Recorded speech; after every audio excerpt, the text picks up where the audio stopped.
नमस्कार दोस्तों, मैं रुपेश नाग। मैं आपके समक्ष एक विचार लेके आया हूँ कि विचार आते कहाँ से हैं? विचारों के आने के पीछे क्या उद्देश्य होता है? विचार कहाँ से उत्पादित होते हैं? तो विचारों के उत्पादित होने के लिए हमारा जो मस्तिष्क है, इसका खाली होना अत्यंत आवश्यक है। हुआ क्या है कि अभी फरवरी के पहले मैं लखनऊ में रहता था। वहाँ मेरा जो रूम था वो एकदम एकांत में था। कोई समस्या नहीं थी, कोई शोर-शराबा नहीं होता था वहाँ पे। तो वहाँ पे मुझे अपने विचारों को उत्पादित करने को और उनकी समस्याओं के निदान के लिए जैसे मैं अधिकांशतः शैक्षिक समस्याओं पे अपने विचार खोजता था, उनके समाधान खोजता था। तो हुआ क्या कि जब से मैं फरवरी से आया हूँ, तब से मैं उस शिक्षा के क्षेत्र से कट गया हूँ। मैंने पढ़ाई-लिखाई छोड़ दी है। तो उस समय जो मेरे मस्तिष्क में विचार आते थे, अब वो विचार आना बंद हो गए हैं। उसके पीछे कारण ये है कि मैं अब गाँव में हूँ। 30 अप्रैल को मेरी शादी है, तो शादी की तैयारियों में लगा हुआ हूँ। तो जो मेरा एक उद्देश्य था शैक्षिक समस्याओं का निदान, उन समस्याओं के प्रति हम क्या कार्यवाही कर सकते हैं, हम बच्चों को क्या निदान प्रदान कर सकते हैं, इसके बारे में विचार करता था। तो अभी क्या है कि जो मेरा मस्तिष्क, मेरी ऊर्जा जो थी, वो पूरी तरह से लगी थी शैक्षिक समस्याओं के निदान में। उसके बाद में मैं जब लखनऊ से यहाँ गाँव वापस आया, तो वापस आने के बाद में हुआ क्या कि मेरी जो ऊर्जा थी, वो अन्य कार्यों में लग गई। जो दिनचर्या होती है, घरेलू कार्य होते हैं, उनमें लग गई।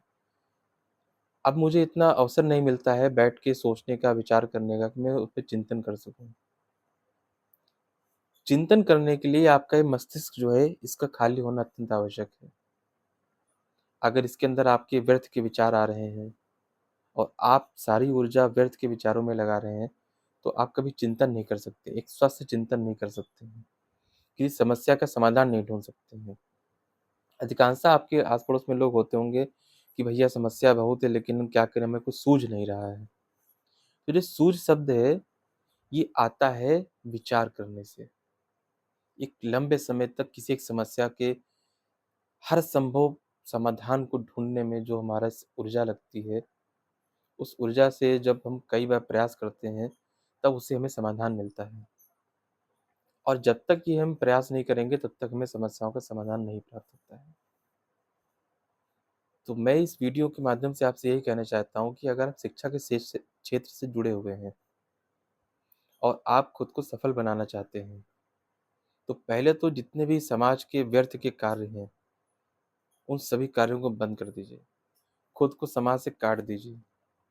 इतना काट दीजिए कि आपके मस्तिष्क में सिर्फ़ और सिर्फ़ अपने विषय को लेके, अपने लक्ष्य को लेके विचार आएँ। मैं ये नहीं कह रहा हूँ कि आप दुनिया से कट जाइए।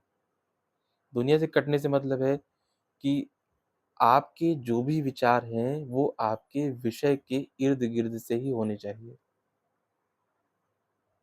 जैसे कि आप अगर घर से निकले हुए हैं और कहीं मार्केट में जाते हैं, किसी से बाय द वे किसी भी कारण से बहस हो गई आपकी, किसी भी व्यक्ति से। तो बहस होने के बाद में आपने अपनी 20 से 40% की ऊर्जा उस बहस को करने में लगा दिया। अब आप आके घर घर आके आपका दिमाग खराब हो गया। अब आप पढ़ना भी चाहेंगे तो आप पढ़ नहीं सकते। आपको चिंतन करना चाहते हैं, चिंतन नहीं कर सकते। तो इसलिए अगर आपको चिंतन करना है, उस चिंतन से एक स्वस्थ विचार निकालना है, एक समाधान निकालना है, तो आपको अपनी ऊर्जा को, अपने मस्तिष्क को व्यर्थ के कार्यों से बचा के एक सही दिशा में लगाना होगा, तभी आप अपने विचारों को एक नई दिशा दे सकते हैं।